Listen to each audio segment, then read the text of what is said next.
Hi guys, good day. I am JG Servinias. So in this video, we're going to tackle about differential equation from EE board problem 708. A tank initially holds 100 gallons of salt solution in which 50 pounds of salt has been dissolved. A pipe fills the tank with brine at the rate of 3 gallons per minute, containing 2 pounds of dissolved salt per gallon. Assuming that the mixture is kept uniform by stirring, a drain pipe draws out of the tank the mixture at 2 gallons per minute. Find the amount of salt in the tank at the end of 30 minutes. So first, we're going to list the all given from the problem. Then, to solve, we're going to let Q is equal to the amount of salt in the mixture. Then we're going to find the volume of mixture of the tank at any time t, given nga natay 100 gallons plus na ay rate of gain nga 3 gallon per minute minus natay rate of loss nga 2 gallon per minute times t. So kung ato na siyang i-simplify, we have 100 plus t. Then next step is we're going to find the concentration of salt, given nga ang concentration of salt is equal to the amount of salt over the volume of mixture. So given nga ang atong amount of salt is equal to Q, then the atong volume of mixture is equal to 100 plus T. So we have a concentration of salt is equal to Q all over 100 plus T. Then the next step is we are going to apply a formula of flow problems, given na dq over dt is equal to rate of gain minus rate of loss. So the rate of gain of 3 times katong 2 nga dissolved salt per gallon minus rate of loss nga 2 times ang concentration of salt Q over 100 plus T. Then simplify, so we have 6 dq over dt is equal to 6 minus 2 times Q all over 100 plus T. Then kani nga equation ato siyang himon or applyan nato nig standard form, given nga ang standard form is dy over dx plus y times p of x is equal to qx. So kani para mahimo siya og standard form, mag-add ta both side og 2 times q over 100 plus t. So cancel ning duha, ang mabilin 6, then copy. So we have dq over dt plus q times 2 over 100 plus t equals to 6. So same na sila ani sa ato ang standard form. So ang next is apply na po nato og general solution. Given nga ang general solution is equal q times if is equal to the integral of a times t times if dt plus c, where if is equal to e raised to the power of the integral of pt dt, given nga ang atong pt is equal to 2 over 100 plus t, and atong at is katong 6 gaina. So first, we are going to solve for if or the integrating factor. So mao man ni siya ang equivalence if, e raised to the power of the integral of pt dt, given nga ato ang pt 2 all over 100 plus t. To substitute. So first, para ma-simplify nato niyang exponent, ato siyang i-derive. So we're going to let u is equal to 100 plus t. So ang derivative sa u du, so ang derivative is 1. Then now applyan na po dahil nato sa integral or integration. So kani nga formula tong gamiton, integral of du over u is equal to ln u, given nga ang atong du is 1, nara ni atong du is 1, atong u is 100 plus t. So sa pag-integral, ato na ning ipagawas ning constant nga 2, mao ni siya. Then multiply times du over u is equal to ln u.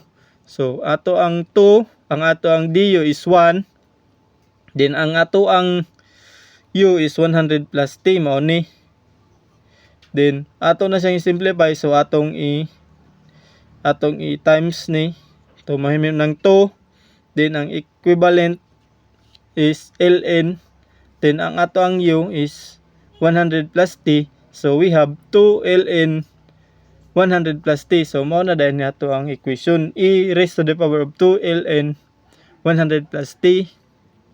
Then ang next is applyan na po ato pa dahil sa ning i-simplify using power property of logarithm.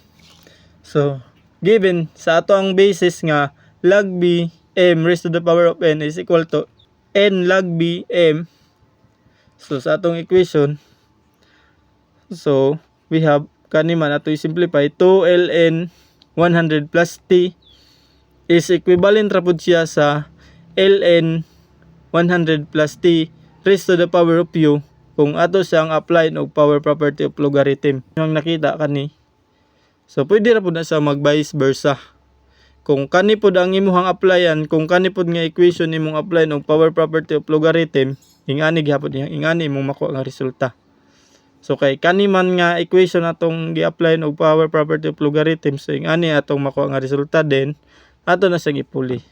Mao na din ni ato ang equation e raised to the power of ln 100 plus t raised to the power of 2.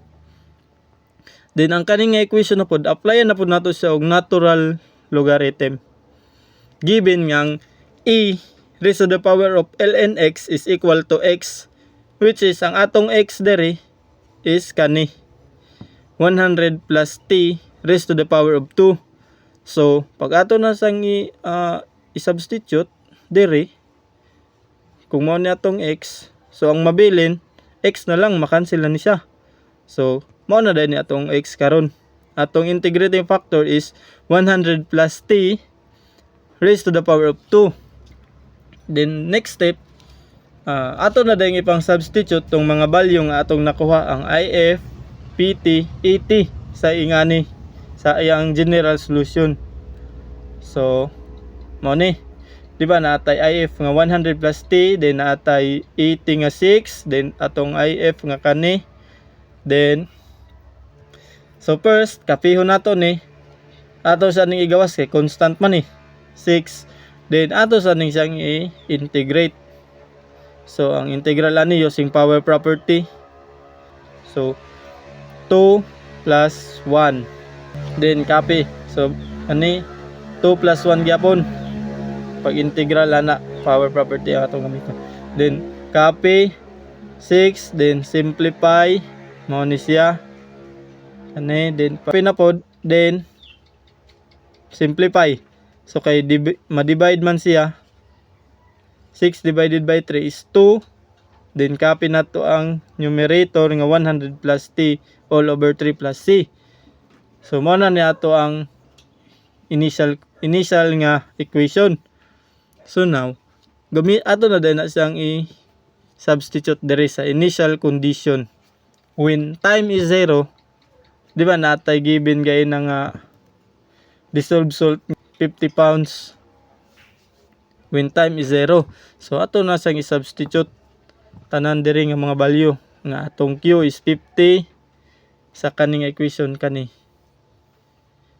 Ang atong t is 0, ang atong q, so q 50 times 100 plus t 0 raised to the power of 2 is equal to 2, 100 plus t raised to the power of 3 plus c. So pag ato ni siyang i-input sa atong calculator, duha, it's either kaning ato ang makuha nga answer or kani, basta correct na silang duha nga answer. So isa kani is naka murag whole nga answer gyud, simplified niya kani kinahanglan pa nimo sa simplify, pero same ra gud gyapon na sila. Din man ni sa initial condition na siya, when time t is equal to 30 at the end, given dito sa atong problem, at the end of 30 minutes, So mao na to atong time 30. Then ato ang Q, ato na pud dayon pangitawon ang dissolved salt. So kani gyapon nga equation ato ang gamiton sa pag substitute. So copy, then substitute nato ang tanang value sa T. Kaning na mga T. Q 100 plus kaning T substitute og 30 is equal to 2 times 100 plus T nga 30 plus ang atong C karon is kanina na natay value sa C. Kani akong gigamit para dali ra siya pag calculate. Minus 1,500,000. So pag input nimo na sa calculator, kani simplify nimo ni, then kani makakuha kag ingani nga equation. So para makuha nimo ang Q, divide kag both side by 16,900. Pag divide nimo both side ana, so therefore ang atong makuha nga answer is 171.24 pounds at the end of 30 minutes. Mao na din natong answer. 171.24 pounds. Mao ra to no guys, ang ato ang steps sa pag-solve sa mga ingani application problem. So akong gibuhat is first, gilist na ko ang given. Then gilit sa Q tong amount of the mixture. Mo ni per meron nimo button is pangita nimo ang volume of mixture. Next step is ang concentration of salt. Then addition ka mo apply sa formula sa flow problem, which is kani. Then pag makuha nimo na ni nga equation, apply na din nimo tong iyang answer nga equation, apply na din nimo standard form para maka-come up ka ani nga equation. Then pagka human nimo sa standard form, apply na pud ka og general solution. Para makuha nimo ang general solution, first nimong button is imong i-solve ang IF or ang integrating factor. So sa kaning nga problem sa pag-solve sa integrating factor, gigamitan siya og first ang power property of logarithm. Then next natural logarithm. So sa inyong makita diri sa PowerPoint. Then next, substitute na dayon tong mga value nga nangakuha nimo sa IF. Tong 80 given naman to kaning 6. Substitute na tanan, then integrate. Kana integrate. So pag mag-integrate, simplify. Then next, katong substitute na dayon first ang initial condition when time is 0, natay dissolved salt or equivalent sa Q nga 50 tong 50 pounds. Substitute na nimo para makuha nimo ang constant nga C. Pag makuha na nimo na, kato na dayon tong gipangita nga when time T is equal to 30, pila na pud ang iyahang dissolved salt. So apply mo ra dayon, makuha na din nimo yung answer guys. So follow lang nimo ning steps kung sa mga ingon ani nga mga problems imong buhaton sa application problems. Ay imong i-solve sa application problems ang imong i-solve. Na first imong pangitaon. And that's all. Thank you.